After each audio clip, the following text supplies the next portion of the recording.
1 Epoch of Twilight, page 2, 595, chapter 2. Gatang Town, translator, editor. A part of Dong. City Gatang Town was a small independent city with convenient transportation and a well-developed economy. However, its forestry resource is were poor with its limit. It given revenue and additional income.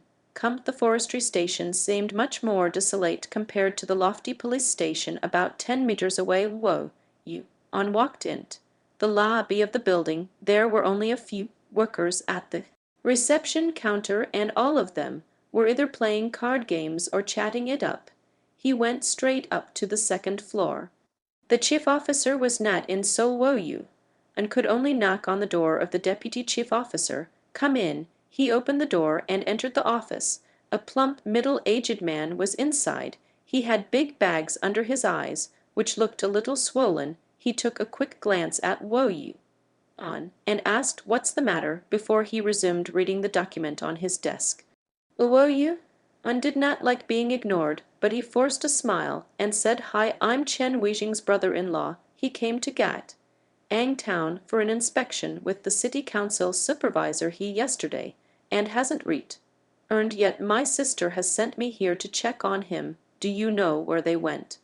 The middle-aged man finally raised his head, the shock evident on his face. "Supervisor, he and Chen did not come back. Hold on, let me make call." He stood up, took out his phone, and made call after call, the beads of sweat on his forehead teeming more and more by the minute. A few minutes later, he finally slumped back against his chair. "Where did they go yesterday?" Woyu asked curiously. "Yesterday, Supervisor, Mayor Xia, Chief Officer Wang, and Chen went up the hill for inspection after lunch. They should have been back by yesterday already. Have you called Chen? Is it possible that he's gone somewhere else?" he asked nervously. Advertisement. Woyu was startled. This felt like a bad omen in his heart. He quickly replied, "My sister has called him several times, and I visited the Ministry of Forestry this morning. As well, his manager told me that my brother-in-law and his supervisor have not returned yet, and that it's possible that they're still on the hill. The most important thing to do now is to get help from the police." Yes, yes, the man nodded his head. If anything happened to the superiors, not only would the local government be criticized, but he himself would also be fired from his position as deputy chief officer. He quickly stood up and made a call. "Hello. Chief Inspector Z, I'm Cao Ming, who from the forestry station. Yes, I'll be heading over in. Well, it's difficult to explain over the phone. I'm coming over right now." He hung up the phone and said, "Come on, follow me to the police station." Woyu and Deputy Chief Officer Cao quickly left and went to the nearby police station. 10 minutes later, Deputy Chief Officer Cao walked into the Chief Inspector's office along with Woyu and explained everything one more time. Chief Inspector Z was alarmed, and he stood up, accusing him. "How could it take you so long to realize it's almost 24 hours?" Seeing Cao Ming, whose grim expression, he gave a wave of the hand. "Let me call P.A. Zhao." He then took out his phone and walked out of his office. He looked very serious when he returned. "Both of you go back and wait. I'll get my people to go up the hill. I'll make sure they find them all. Right, we trust you, Chief Inspector Z. Cao Ming, who nodded solemnly and got ready to leave. Woyu realized that it was none of his business, but he had to go work on the case himself, or else the mission could not be completed. He quickly said, "Chief Inspector Z, I want to go to. It's very dangerous on the hill, and we don't have the man power to protect you. Wait here patiently." Okay, Chief Inspector Z rejected his proposal with a frown.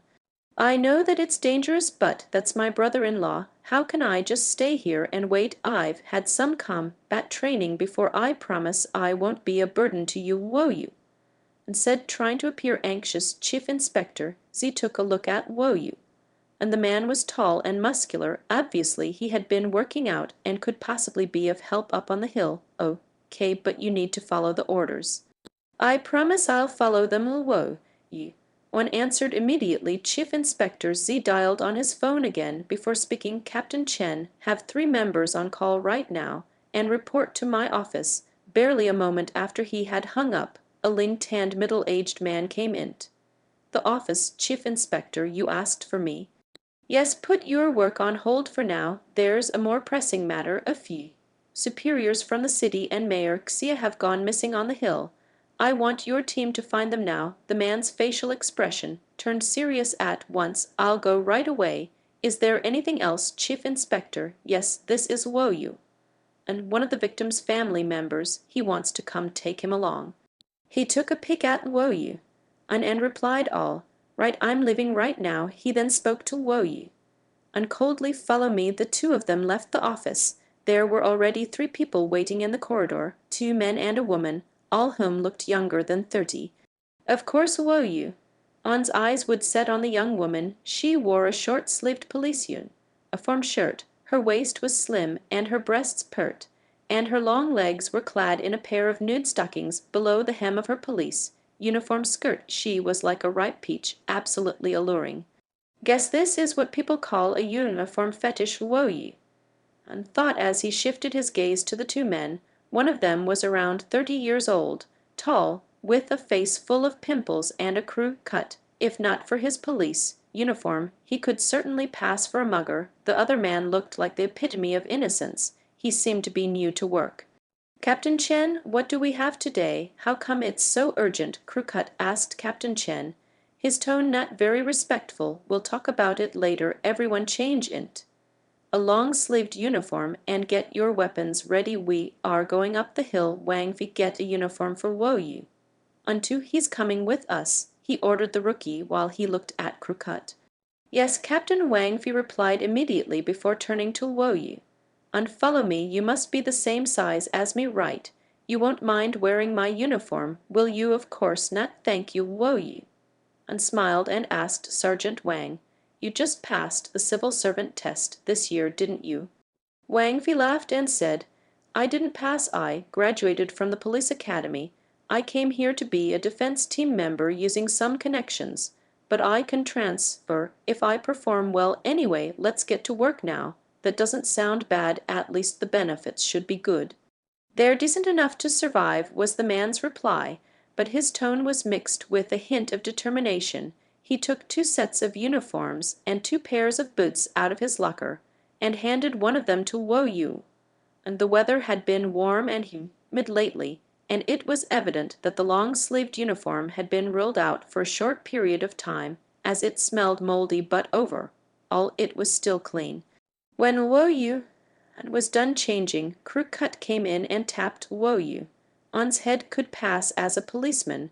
"Where are you from, kid? How come you're following us up the hill?" Woyu and was a bit unhappy and moved his head out of the way discreetly while smiling. "My brother-in-law has gone missing on the hill. I'm coming along to search for him. My name is Woyu."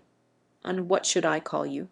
"Just call me Zhao Zhang." Zhao Zhang knew that he had annoyed the young man and grinned. "Don't mind me, it's an old habit. So who is your brother-in-law?"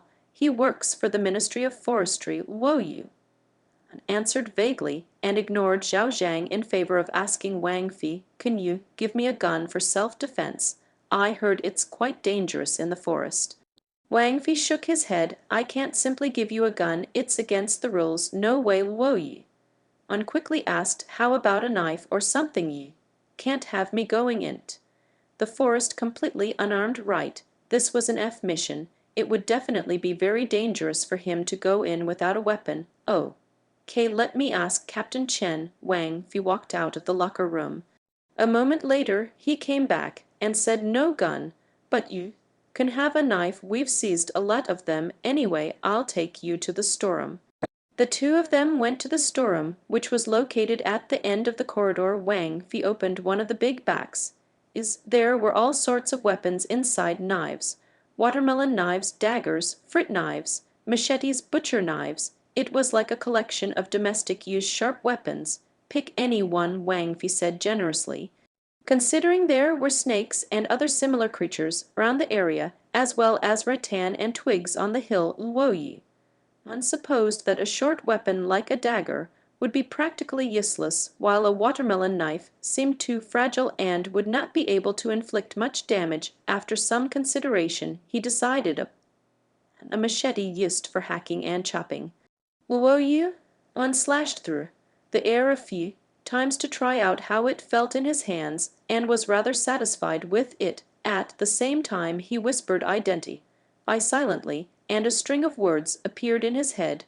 Sharp machete, material, alloy rarity, white weight, arc sharpness 10, 15, equipment requirement, strength 9. Remarks this is a modern agricultural weapon, suitable for land reclamation, wood chopping, and of course capable of killing. Its quality is average, but the blade is strong, it's perfect for hacking and chopping. Not bad, it's sharper than the kitchen knives at home. Woyi. Unthought before saying this one, let's go then, Captain Chen is waiting for us, Wang Fi said. The two of them went out the entrance, where everyone was already waiting inside the police car. Luoyi unpicked up his pace and quickly got in the car. The car took off and headed for the outskirts. After a while they drove down an avenue and turned into a small road. Both sides of the road were framed by endless green fields. This is the farmland, right? Luoyu asked, unsure. Weeds were all over the farmland. Surprisingly, they reached about a meter in height, covering the soil completely. It looked like a green ocean whenever the wind blew. I guess so. The female cop, sitting at the passenger seat, also seemed surprised. I don't remember the grass being this lush when I came by about 10 days ago. This is unbelievable. The weeds are going to take over the road soon. If the weeds have already grown up to this height, won't it be worse in the forest? How could you accept this mission, Captain Chen? It's possible that all of us could go missing too. Zhao Zhang joked. True, I've heard that it's very dangerous up the hill now, the woman added. Tell Chief Inspector Z if you dare. Then why are you telling me? You could talk to the inspector if you wanted to. I can't help on this ish, Captain Chen replied grimly. He was preoccupied by the sudden increase in missing persons case. Is as well, there had already been 5 people missing, and most of them had come from the village near Zhuhill. He was more aware of the dangers of Zhuhill than anyone else. However, he could do nothing but obey the chief inspector's orders. I guess it can't be that dangerous on the hill, right? All of us are carrying weapons. We could handle the situation even if we come across a wild boar. Luo tried diverting the conversation. If they continued to discuss this further, the policemen might just go back to the police station. After a short drive, that was when the policeman realized that there was a relative of one of the victims with them. All right, stop discussing this, we're policemen. If we surrendered this easily every time we faced adversities, everyone would be laughing at us. We will go up this hill, and we'll head back. If it's too dangerous, at least we'll have done something. What do you think, Luoyu? Captain Chen said. Sure, if we were all in danger, I think my brother-in-law would do the same thing. Luoyu replied softly. This was his only choice for now. He could only give up if the mission became too dangerous. Though this would deduct a lot of his EXP, it was still better than losing his life. Half an hour later, they drove into a remote village and made a stop there. Luoyu got out of the police car and looked towards the front. The hill was a stretch of dark green, its eminence less than 200 meters, yet it was enough to distress Luoyu. And it's almost 11 a.m. Let's have lunch first, and we'll depart for the hill in an hour. Captain Chen shifted his gaze from the hill to his watch as he made his way to a roadside store.